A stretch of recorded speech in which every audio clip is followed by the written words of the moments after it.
ምናልባት ቅዠት እንጂ እውነት አይመስልም። ማንም ቢሆን ይህንን መንገድ መሞከር እንኳን አይፈልግም። ለቻይና ዜጎች ግን ይህ የዕለት ተዕለት ሕይወታቸው ነው። እንደምትመለከቱት ሴቶች እንኳን በጣም ከባባድ የሆኑ ዕቃዎችን ተሸክመው በዚህ የሞት መንገድ ላይ ይጓዛሉ። ቦታው ዳንዣ በመባል ይጠራል።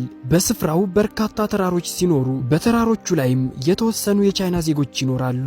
ታዲያ እነዚህ ዜጎች ሕይወታቸውን ለመምራት ምንም አይነት ደህንነት የሌላቸው እነዚህ መንገዶችን ገንብተዋል። መንገዶቹ ያላቸው ከፍታ እስከ 2000 ሜትር ድረስ ይደርሳል። ይህ ማለት በትንሽ ስህተት ከዚህ መንገድ ላይ ብትወድቁ አሟሟታችሁ ለመናገር እንኳን የማይመች ይሆናል። በዚህ አካባቢ ላይ ያሉ ሰዎች ለዘመናት በዚህ መልኩ ኖረዋል፣ አሁንም እየኖሩ ይገኛል። በተለይም እነዚህ ሰዎች ዕቃዎችን ተሸክመው በዚህ መንገድ ላይ ሲጓዙ መመልከት እውነት ሰዎች ናቸው ብለን እንድንጠይቅ ያስገድዱናል። በርካታ ጎብኚዎችም የዚህን መንገድ ዝና ከሰሙ በኋላ ለማየት ወደ ቦታው አቅንተዋል። ቢሆንም በርካቶቹ መንገዶቹን ለመጨረስ እንኳን አልደፈሩም። እናንተስ ስለዚህ መንገድ ምን ይሰማችኋል?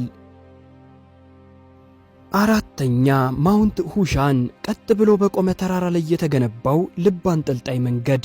መንገዱ አየር ላይ በቀጭን ጣውላዎች የተሰሩ መጓጓዣዎችን፣ በሰንሰለት የተወጠሩ መሰላሎችን እንዲሁም መንጠልጣዮችን አካቷል።